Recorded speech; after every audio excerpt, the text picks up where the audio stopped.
Whereas for our major nutrients like carbohydrates, lipids, and proteins, a range of 50 to 200 grams per day are needed for uh, in the or needed by the body.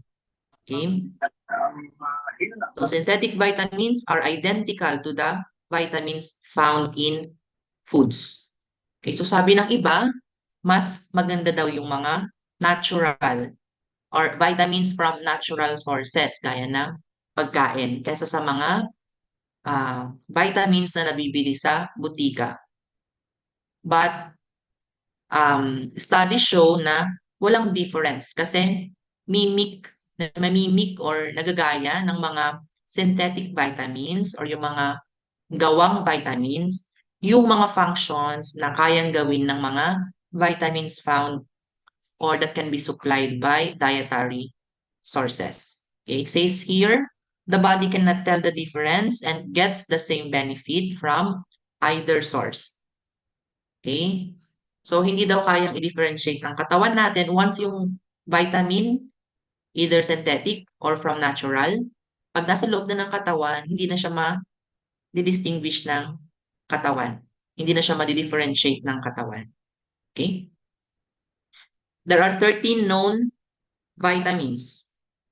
And it has been more than 70 years since the last known vitamins, which is the folate, was discovered. So sabi, parang wala na daw, madidiscover pa na ibang vitamin. Parang eto na yung final na count ng vitamins.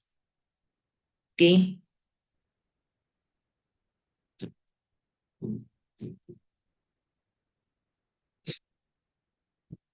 So solubility characteristics divides the vitamins into two major classes. Your water-soluble and fat-soluble vitamins. Okay? There are 9 water-soluble vitamins and 4 fat-soluble vitamins. Okay, so dun muna tayo sa water-soluble vitamins. They must be constantly replenished in the body because they are rapidly eliminated from the body in the urine. So palagi dapat na um, ini-intake natin o nagda-digest or nag-i-ingest tayo ng mga pagkain na rich in water-soluble vitamins. Example dito is your vitamin C. This is a water-soluble vitamin.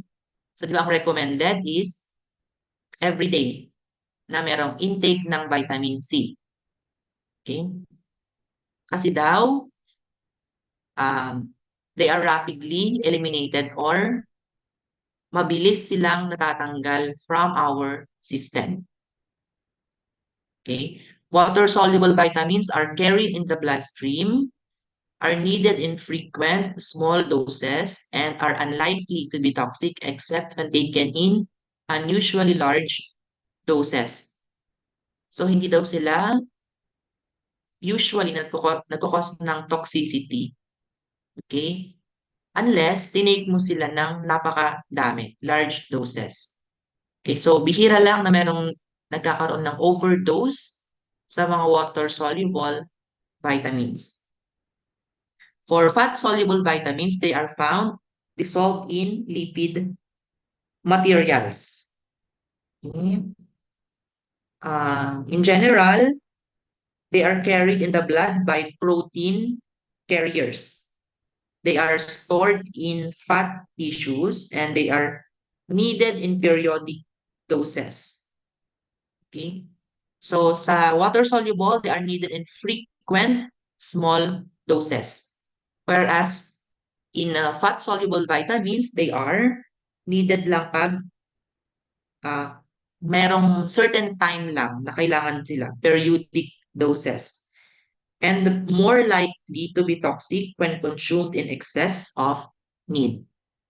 So, more likely daw na nagkakaroon ng toxicity pag overdose tayo ng mga fat-soluble vitamins.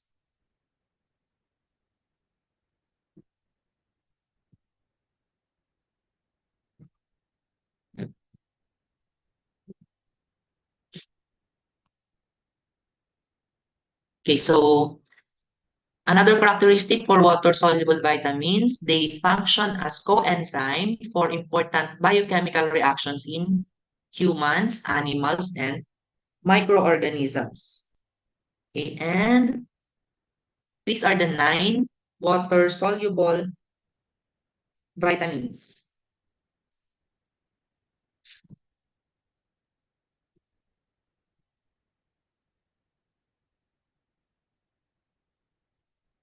Okay, so 1, we have vitamin C. 2, thiamine. 3, riboflavin. 4, niacin. 5, pantothenic acid. We have vitamin B6, biotin, folate, and cobalamin or your vitamin B12.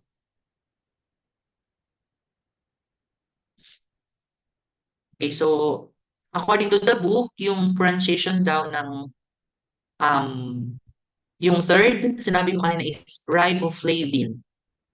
Okay? Pero ano to? Riboflavin lang yan.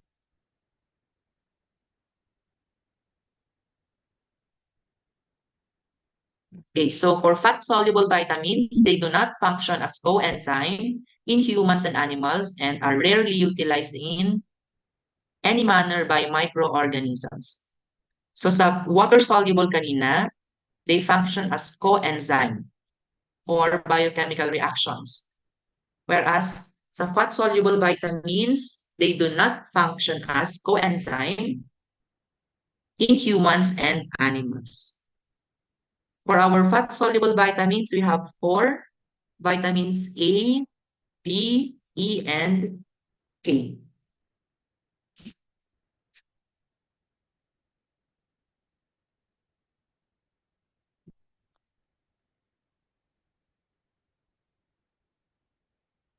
Okay, so this table summarizes the general properties of water and fat-soluble vitamins. Okay, first, in absorption, the water-soluble vitamins, okay, they are absorbed directly into the blood. Whereas for fat-soluble vitamins, they first enter into the lymph system.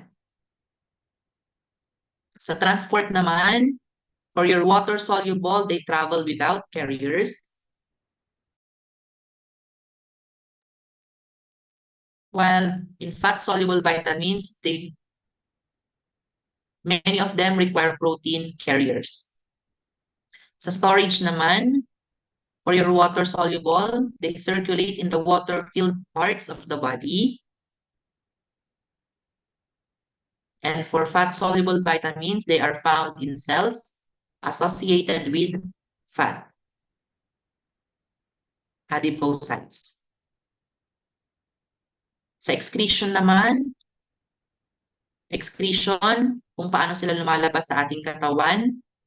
For your water-soluble, our kidney removes excess in the urine or via your urine. For fat-soluble vitamins, they tend to remain in fat storage sites. Kaya, periodic lang yung paggamit sa kanila.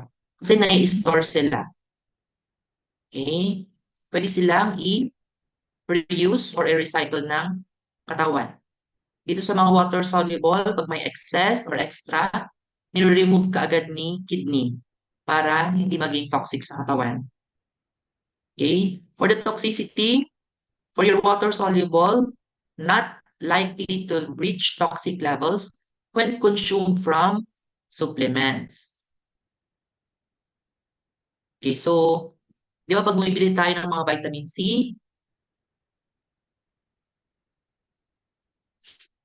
ilan lang yung sinasabi ng doctor or ng pharmacist? 2, okay? 2 tablets a day would suffice or would supplement the vitamin C needed by the body. Okay, and for your fat-soluble vitamins, they are likely to reach toxic levels when consumed from supplements. Okay, so mas um, for your fat-soluble vitamins, mas prone tayo na magkaroon ng toxicity pag kinonsume ang fat-soluble vitamins. Kaya dapat dahan-dahan lang dito. Guided dapat tayo ng doctors or dapat alam natin kung ilan lang dapat yung tinitik. Okay, for dosage frequency, for water-soluble, they are needed in frequent doses. Frequent meaning certain hours or every day. For fat-soluble vitamins, it is needed in periodic doses. For the relationship to coenzymes, water-soluble function as coenzymes, while fat-soluble vitamins, they do not function as coenzymes.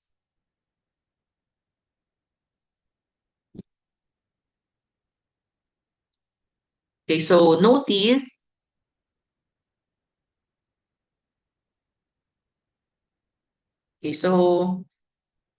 noon daw, kompleto from vitamins A to K. Pero tinanggal na yung iba kasi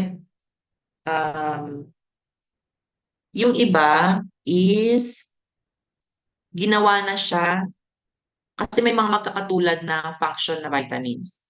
Okay? So, ginawa na sila or ginawa silang isang group. For example, your vitamin G became vitamin B2. Okay? Yung riboflavin. So, initially, or yun nung una, vitamin G siya. Okay? And vitamin H became vitamin B7, which became biotin. Okay? Kaya hindi kompleto. Kaya walang vitamin G, H, J. Okay, first, sa ating water-soluble vitamins, we have vitamin C. Vitamin C has the simplest structure of the 13 vitamins. It is the first vitamin to be structurally characterized in 1933 and the first to be synthesized in the laboratory. Okay, siya yung pinakauna daw na synthesized or ginawa sa laboratorio. It exists into the active forms in the human body. It exists in two active forms in the human body. It should be two. It's either oxidized or reduced form. Okay, sa biosynthesis or sa paggawa ng vitamin C, involves L-gulonic acid, an acid derivative of the monosaccharide L-gulose. Yung L-gulonic acid is changed by the enzyme lactonase into a cyclic ester. Ring closure involves carbons 1 and 4, and an oxidase then introduces a double bond into the ring, producing L-ascorbic acid. So ano yung so may dalawang enzymes na involved dito. First is yung lactonase and then oxidase. Okay, please take note yung biosynthesis ng vitamin C.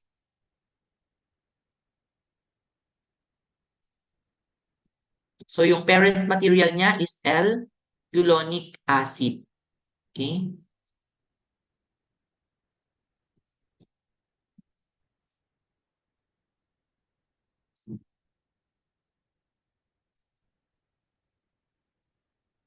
So important biochemical functions for vitamin C in the human body includes number 1, collagen synthesis.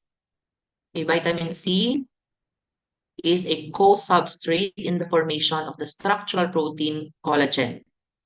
Ito naman yung biosynthesis of amino acid or ito naman yung biosynthesis ng collagen or kung paano siya ginagawa. Yung amino acids hydroxyproline and hydroxylysine from proline and lysine requires the presence of both vitamin C and iron. Yung iron serves as a cofactor in the reaction, and vitamin C maintains iron in the oxidation state. In this role, vitamin C is functioning as a specific antioxidant. So for collagen synthesis, vitamin C is functioning as a specific antioxidant. Okay? Ang function niya dito is to maintain iron in the oxidation state. Si vitamin C and iron both needed sa biosynthesis ng amino acid hydroxyproline and hydroxylysine. Itong dalawang amino acids na ito, both important in binding collagen fibers together. Okay, so para mabuo ang collagen.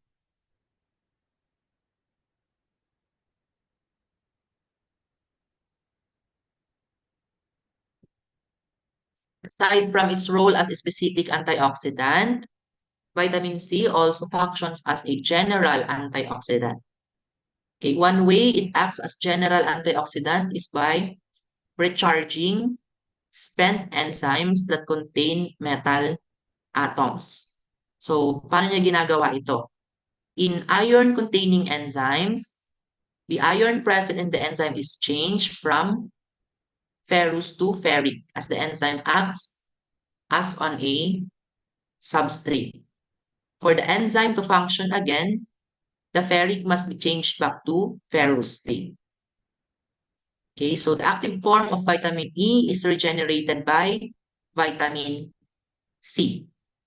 And it also helps keep the active form of folate in its reduced state. Okay. Vitamin C is also added as a food preservative because of its antioxidant properties. Okay, na-recall natin dun sa lipid discussion natin dati, di ba? Para hindi bumahog yung pagkain, di ba binalagyan siya ng antioxidant which is vitamin C.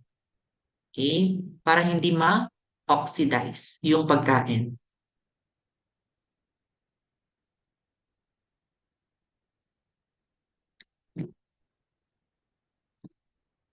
Another important function of vitamin C in the body, synthesis of neurotransmitters. Okay, it is involved in the synthesis of dopamine and norepinephrine from amino acid tyrosine and serotonin from the amino acid tryptophan. Okay, so take note ito. Vitamin C is involved in the synthesis of dopamine. So yung paggawa daw ng dopamine and norepinephrine from anong amino acid? Tyrosine. Okay. And paggawa ng serotonin from anong amino acid? Tryptophan.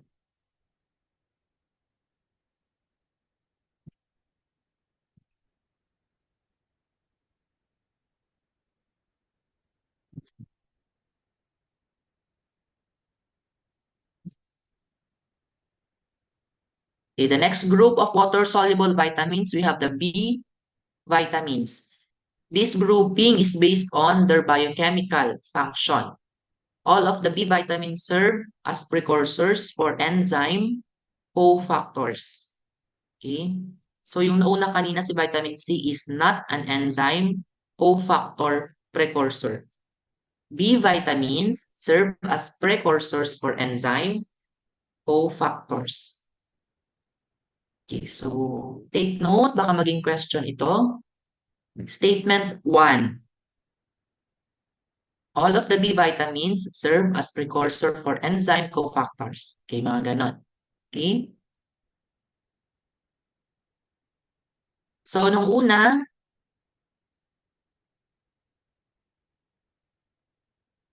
yung first nomenclature, ito pa lang yung mga names na binigay sa B vitamins. We have B1, B2, B3, B5, B6, B7, B9, and B12. Pero mas preferred daw na names for the B vitamins, eto. Sila thiamine, riboflavin, niacin, pantothenic acid, vitamin B6, biotin, folate, and cobalamin.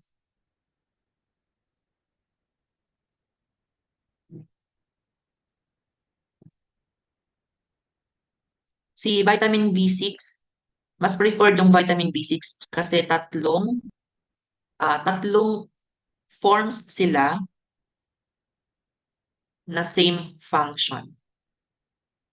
Either pyridoxine, pyridoxal, or pyridoxamine. So later malalaman natin sila.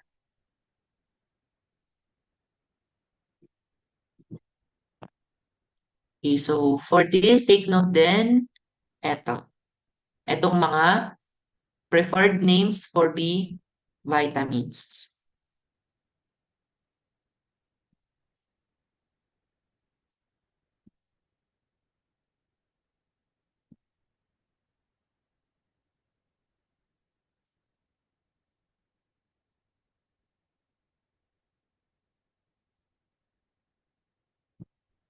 So for our B vitamins, para maging functional sila sa loob ng katawan natin, they have to be in their active form. Okay, so the structural form in which B vitamins are found in food is not the form in which they are used in the human body. So ibang form, okay, si B vitamin, pag nasa pagkain pa lang siya. Okay, so pag kinain natin siya, na-absorb siya ng katawan, okay, yung free form ni B vitamin ma-activate, magiging active form. Pag naging active form siya, that's the time na pwede na siyang gamitin ng katawan. Okay? Take note that B vitamin serves as precursors for enzyme cofactors. Si C or si vitamin C kanina is not.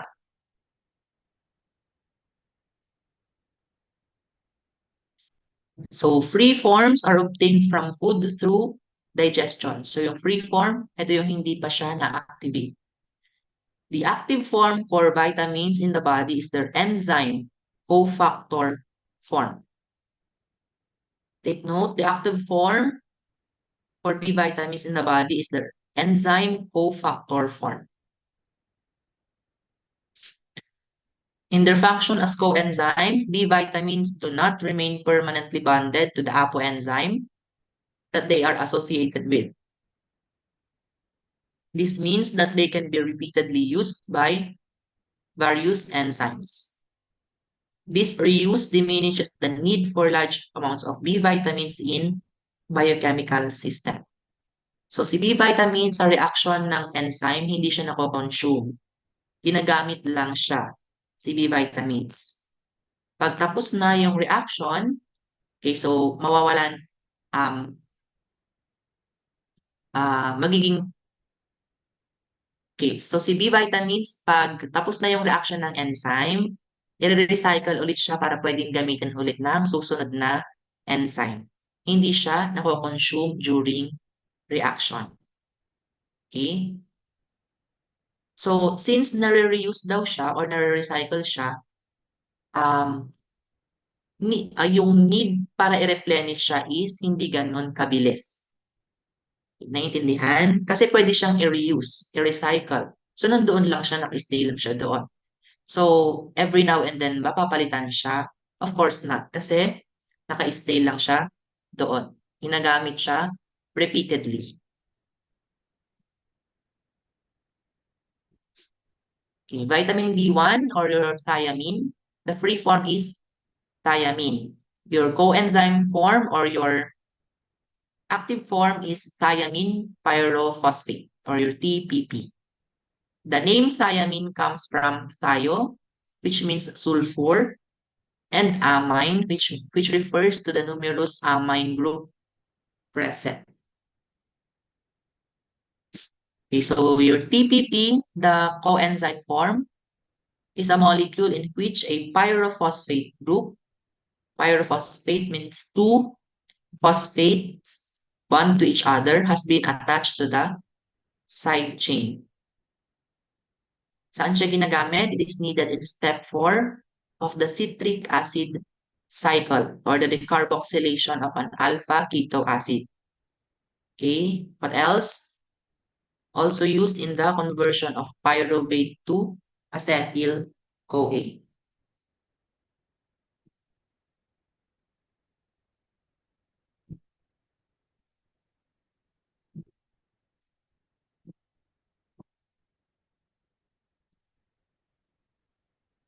Vitamin B2, riboflavin. It is once called yellow vitamin because of its color. Okay? Its name comes from its color. Okay? Flavin means yellow in Latin, and its ribose component.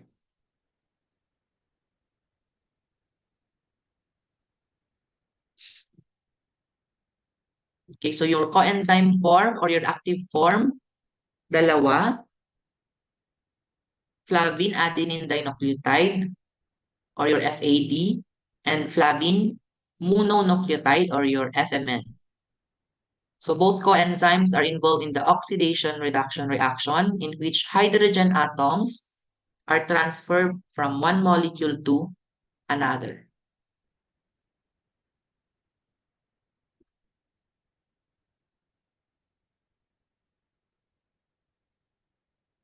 Okay, take note, riboflavin, yung coenzyme form niya, especially si FAD. Okay?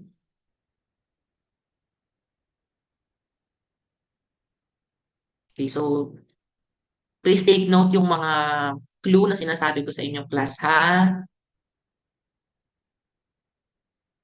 Next, vitamin B3, niacin. Yung coenzyme form niya, nicotinic acid and nicotinamide.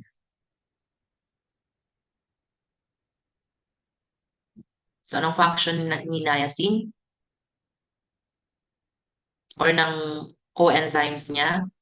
Involved in the oxidation reduction reaction in which hydrogen atoms are transferred from one molecule to another.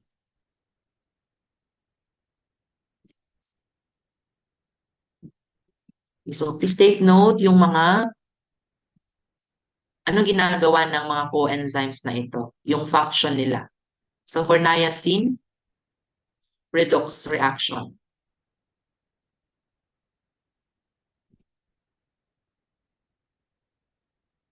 Next, pantothenic acid or your vitamin B5 from Greek word pantothen, which means from everywhere. Okay, so this vitamin is found in almost every plant and animal tissue. Kaya siya from everywhere. Kasi natatagpuan daw siya in almost every or um, lahat ng plant and animal. Almost lahat ng plant and animal natatagpuan si pantothenic acid. Okay, so your coenzyme A, one of the most used of all vitamin B coenzymes, contains pantothenic acid as part of its structure. Si coenzyme A or your CoA is required in the metabolism of carbohydrates, lipids, and proteins, where it is involved in the transfer of acetyl groups between molecules. Take note, transfer of acetyl groups. Si coenzyme. Si coenzyme contains pantothenic acid as a part of its structure.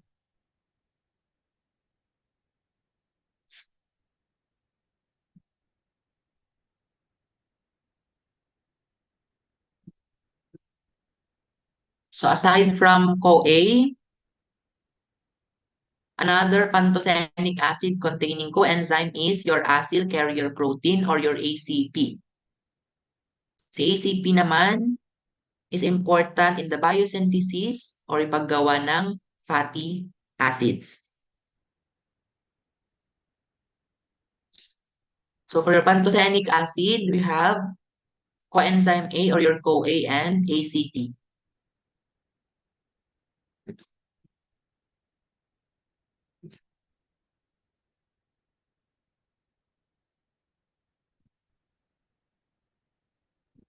So itong vitamin B6 is a collective term for three related compounds, your pyridoxine, pyridoxal, and pyridoxamine.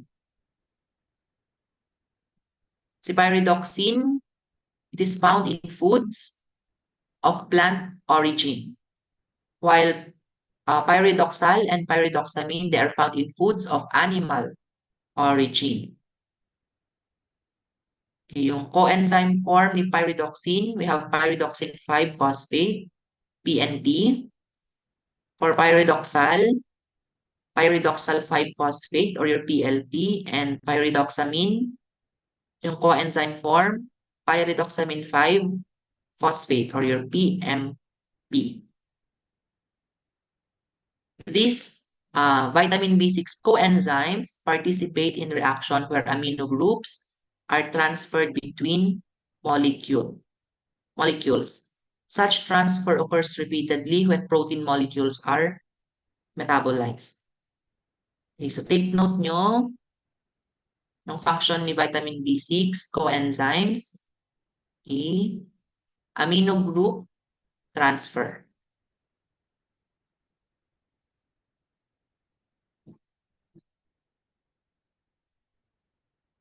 Vitamin B7, biotin. It is unique among B vitamins in that it can be obtained both from dietary intake and also via biotin-producing bacteria. So, may mga bacteria sa loob ng tiyan natin na kayang mag-produce ng biotin. Okay? Present in human large intestines, itong mga bacteria na ito. As a coenzyme, biotin participates in carboxylation reaction. Yung carboxylation reaction happens when a carboxyl group is added to a molecule. Okay, so example given, a biotin-containing enzyme is needed in the conversion of pyruvate to oxaloacetate.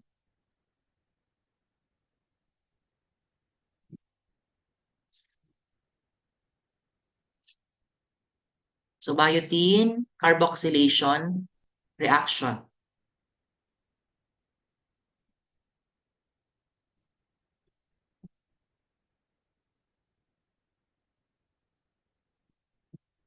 Okay, next, vitamin B9 or folate. Several forms of folate are found in foods, and all of them have structures that consist three parts. Okay, what are they? Number one, a nitrogen-containing double ring systems. Two, para-aminobenzoic acid. Three, one or more residues of amino acid glutamate. Okay, take note. Eto, yung tatlong parts ng structure ng folate. A nitrogen-containing double ring system, para-aminobenzoic acid, and one or more residues of amino acid glutamate. Okay, so sabi dito, kung isa lang daw na glutamate residue ang present, the folate is called folic acid.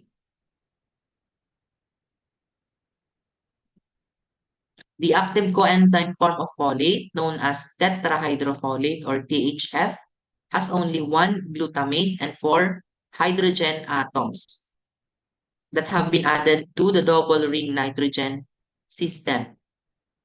Tetrahydrofolate is needed in methylation reaction, a reaction in which one or more methyl groups are transferred from one molecule to another. Okay, aside from the parts of the structure of folate, please take note that the active coenzyme form is needed in methylation reaction.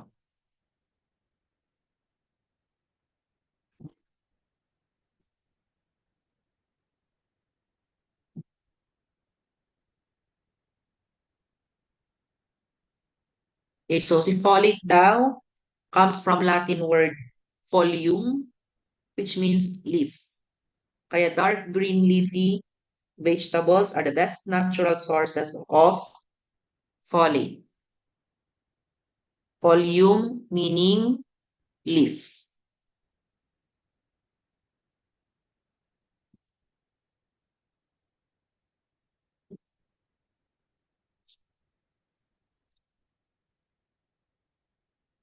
Next, vitamin B12, cobalamin.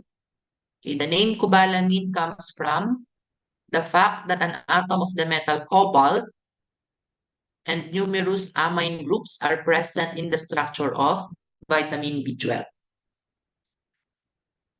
So from the metal cobalt and the presence of amino groups, dun din derive yung name na cobalamin. Okay, it is by far the most complex of all vitamin structure. Okay, this is the most complex of all vitamin structure because siya lang daw ang nag-iisang vitamin that contains a metal atom. Please take note, it is the only vitamin that contains a metal atom, cobalamin, from cobalt. The coenzyme form for cobalamin is methyl cobalamin. Okay. And as for the functions, it participates in the transfer of alkyl groups and hydrogen atoms from one molecule to another. So example given, the production of succinyl-CoA, an intermediate in the citric acid cycle, is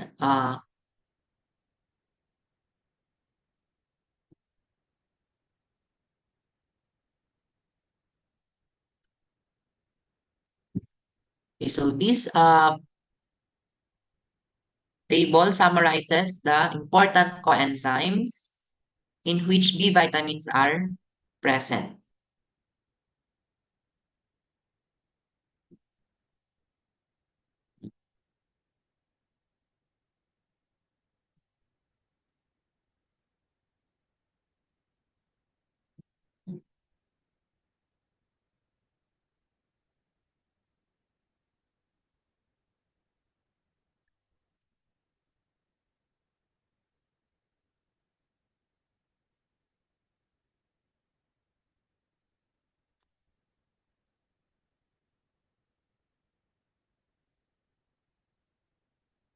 We go now to the fat-soluble vitamins. We have four fat-soluble vitamins, vitamins A, D, E, and K. Okay, so many of the functions of your fat-soluble vitamins involved in the processes that occur in the cell membranes. Okay, the structure of the fat-soluble vitamins are more hydrocarbon-like with fewer functional groups than water-soluble vitamins. Their structures as a whole are nonpolar, which enhances their solubility in cell membranes. Okay, so lipids are substances that are not soluble in water, but are soluble in nonpolar substances such as fat. Thus, these fat-soluble vitamins are a type of lipid. Okay, so these four vitamins are lipids.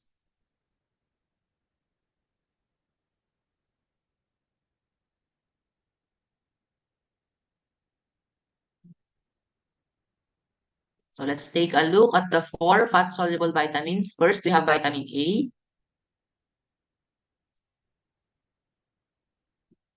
So sabi dito, normal dietary intake provides a person with both preformed and precursor forms of vitamin A. Yung preferred vitamin A forms are called your retinoids. The retinoids include retinol, and retinoic acid. Okay? Yung preformed, itong mga retinol, and retinoic acid ay i-convert pa siya ng katawan, okay, para maging active. Okay? So, sabi dito, the body can synthesize retinol from retinal in a reaction that is reversible. Si retinal naman can be converted to retinoic acid in an irreversible reaction. Si retinoic acid cannot be converted to either retinol or retinal.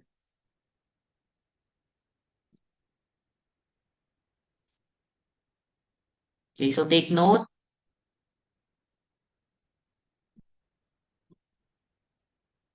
Take note yung mga conversion ng mga forms ng retinoids. First, retinol from retinal. Okay, that is reversible. Next, retinal can be converted to retinoic acid. The reaction is irreversible.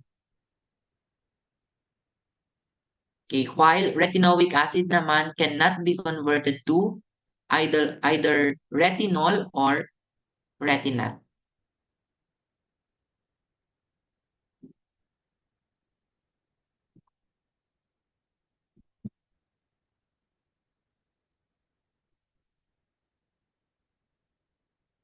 Okay, so for the foods of plant origin that provides carotenoids, okay,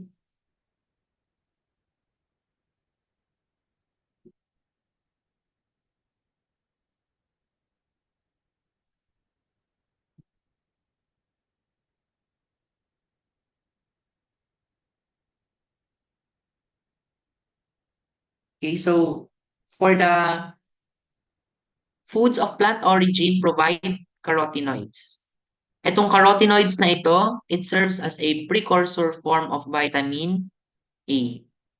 The major carotenoid with vitamin A activity is beta-carotene, which can be cleaved to yield two molecules of retinal, which can be converted to retinol.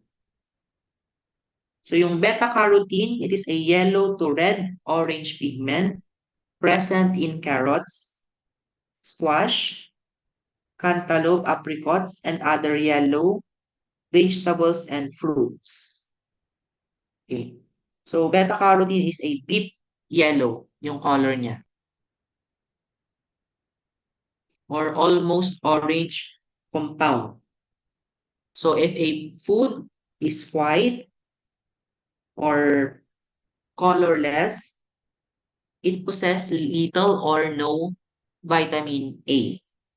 Okay, so example, yung mga potatoes, mga rice, pasta, so they contain little or maliit lang na dosage ng vitamin A to none. Okay, so wala. Yung iba, walang vitamin A.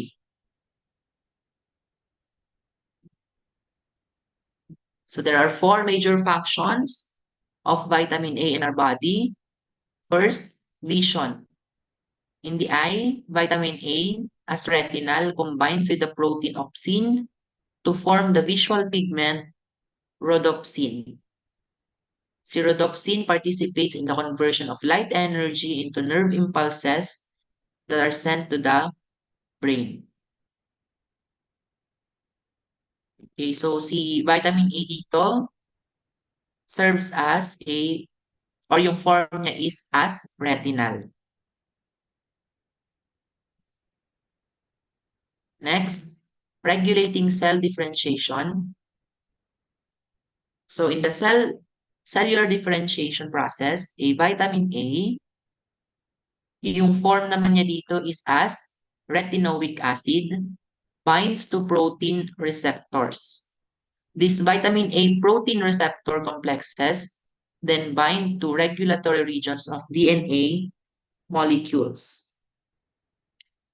So yung cell differentiation daw is a process where immature cells change into structure and function to become specialized cells. So for this to happen, kailangan ng vitamin A. Okay, vitamin A plays an important role in the cellular differentiation process. Cell differentiation is the process where immature cells change into structure and function to become specialized cell.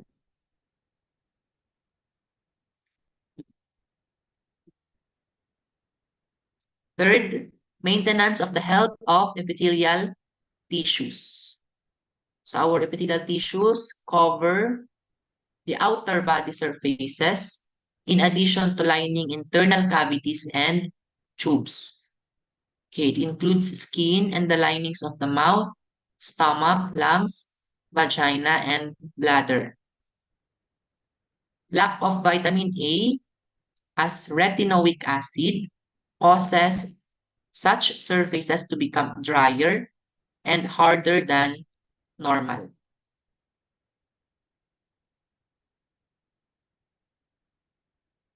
Okay, so aside from pampalino ng mata, vitamin A daw is pampaganda ng kutis. Okay, para hindi daw maging dry and hard. Next, reproduction and growth. Vitamin A also participates in sperm development in men. Okay, so bakit importante na maganda yung sperm ng mga kalakihan? Okay, para mas madali yung fertilization. So that fertilization will happen. In women naman, normal fetal development during pregnancy requires vitamin A. Okay, sa nabubuong sanggol naman ito sa loob ng tiyan ni mother. Okay, para maging normal. Okay, yung pag-develop ng fetus. Okay, so yung form dito ng vitamin A is in retinoic acid form for the reproduction and growth.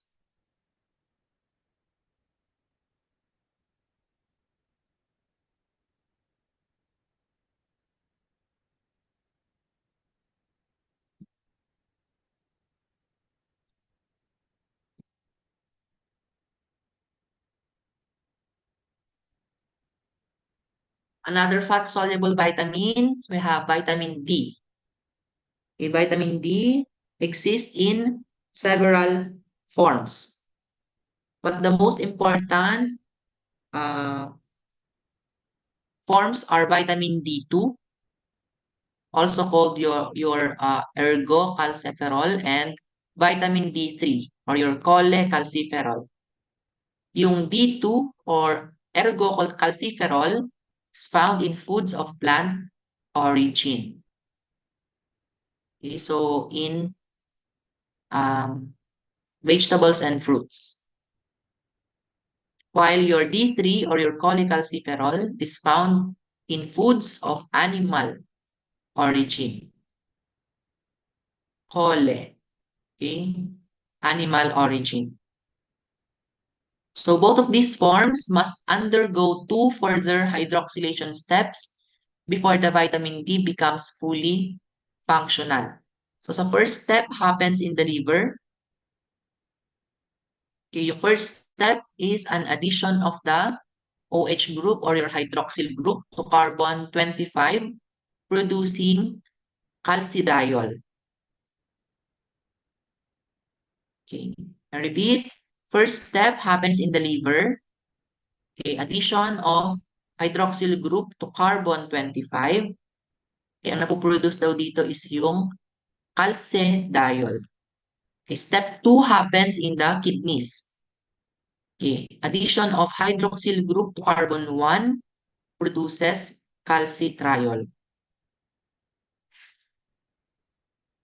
Okay, so take note itong dalawa. Pagpabalik ta rin.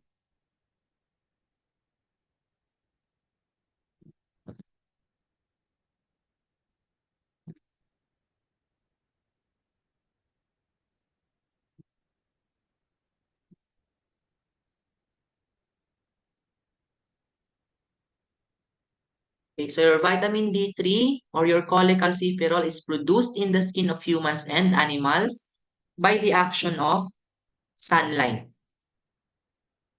specifically your ultraviolet light, okay, on its precursor molecule.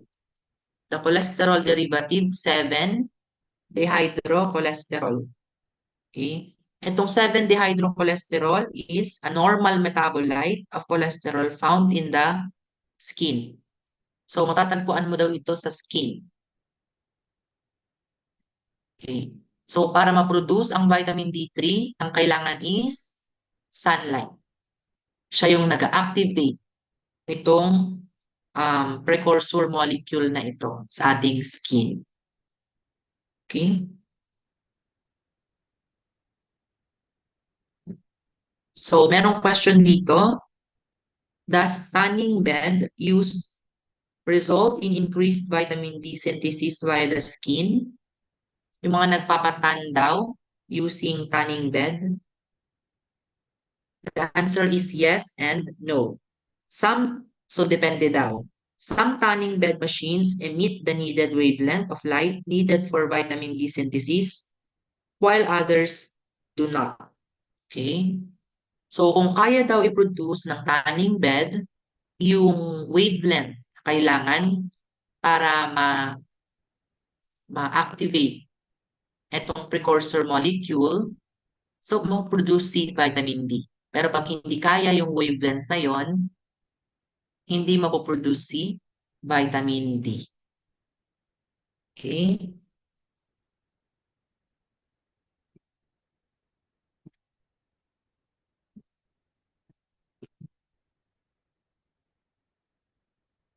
So another information dito, the quantity of vitamin D synthesized by exposure of the skin to sunlight varies with latitude, the length of exposure time, and skin pigmentation.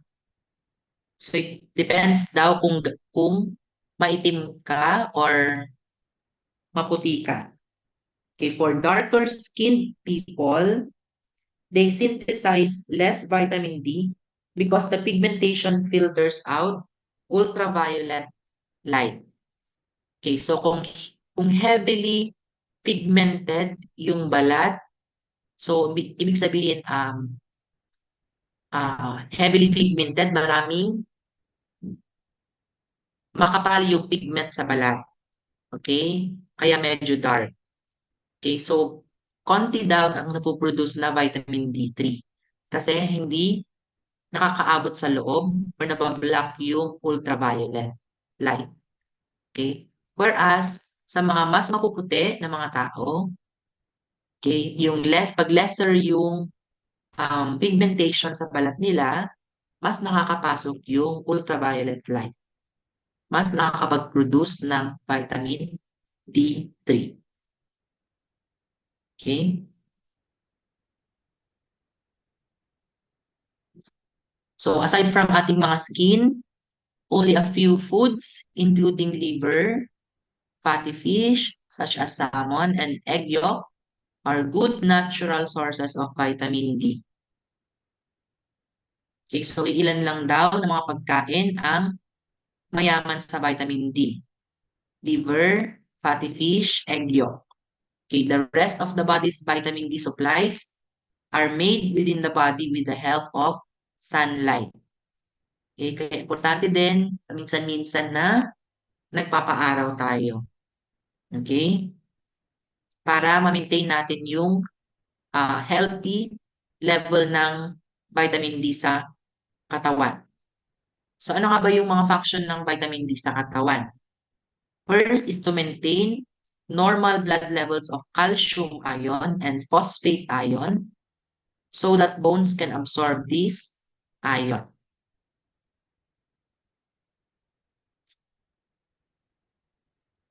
Okay, so na-touch din natin ito sa electrolytes natin na calcium, right?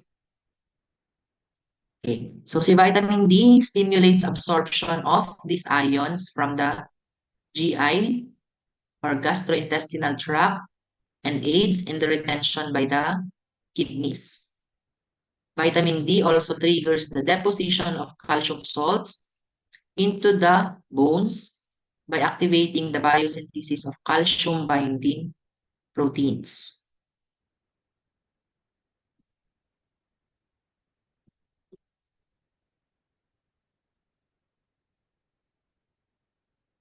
Okay, so take note yung principal function ng vitamin D to maintain the normal blood level of calcium, ion, and phosphate.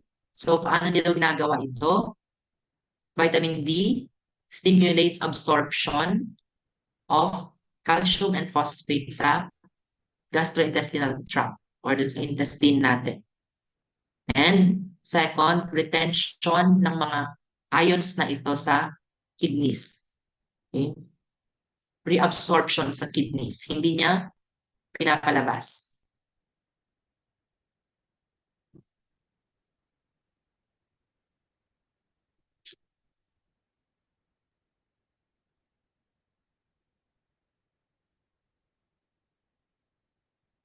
Okay, another fat-soluble vitamin, we have vitamin E. Okay, it exists in 4 forms. We have alpha, beta, delta, and gamma tocopherol. Okay. Your alpha tocopherol has the greatest biochemical activity.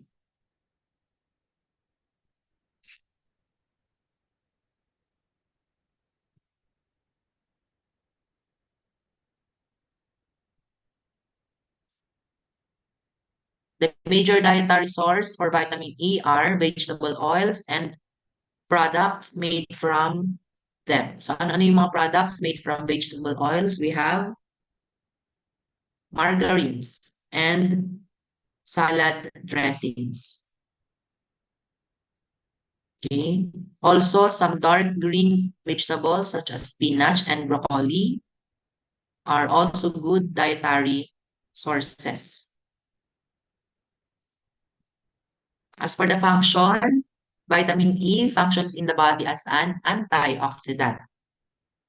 Okay, an antioxidant is a compound that protects other compounds from oxidation. Okay, so para rin C, vitamin C, antioxidant. Okay, specifically, vitamin E is important in preventing the oxidation of polyunsaturated fatty acids in membrane lipids. And vitamin E also protects vitamin A from oxidation. Third, vitamin E is also involved in the conversion of arachidonic acid to prostaglandins.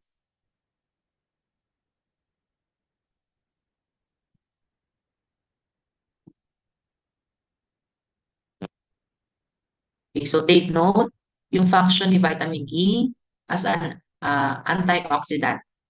Okay, we have two. Okay, it protects polyunsaturated fatty acids from oxidation. It also protects vitamin A from oxidation.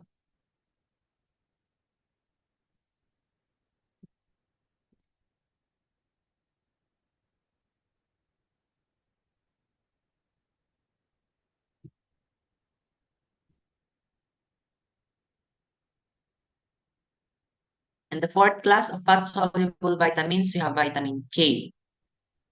Okay, it has two forms, vitamin K1, phyloquinone. Phyloquinone has a side chain that is predominantly saturated. Only one carbon-to-carbon double bond is present. Si vitamin K2 naman, also called your menaquinone, has side chains with several carbon-to-carbon double bonds. It is found in humans and animals and can be synthesized by bacteria, okay, including those found in the human intestinal tract or your gut bacteria. Okay, so ano yung function naman ni vitamin K? It is essential to the blood clotting process. Okay, it is needed in the formation of prothrombin and at least 5 other proteins involved in the regulation of blood clotting. Also, vitamin K is required for the biosynthesis of other proteins found in the plasma, bone, and kidney. Take note yung importance ni vitamin K in the blood clotting process.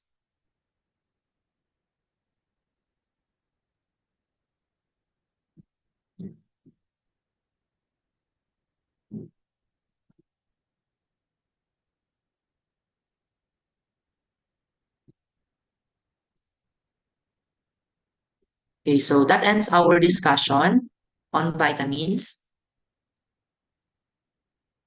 Any questions?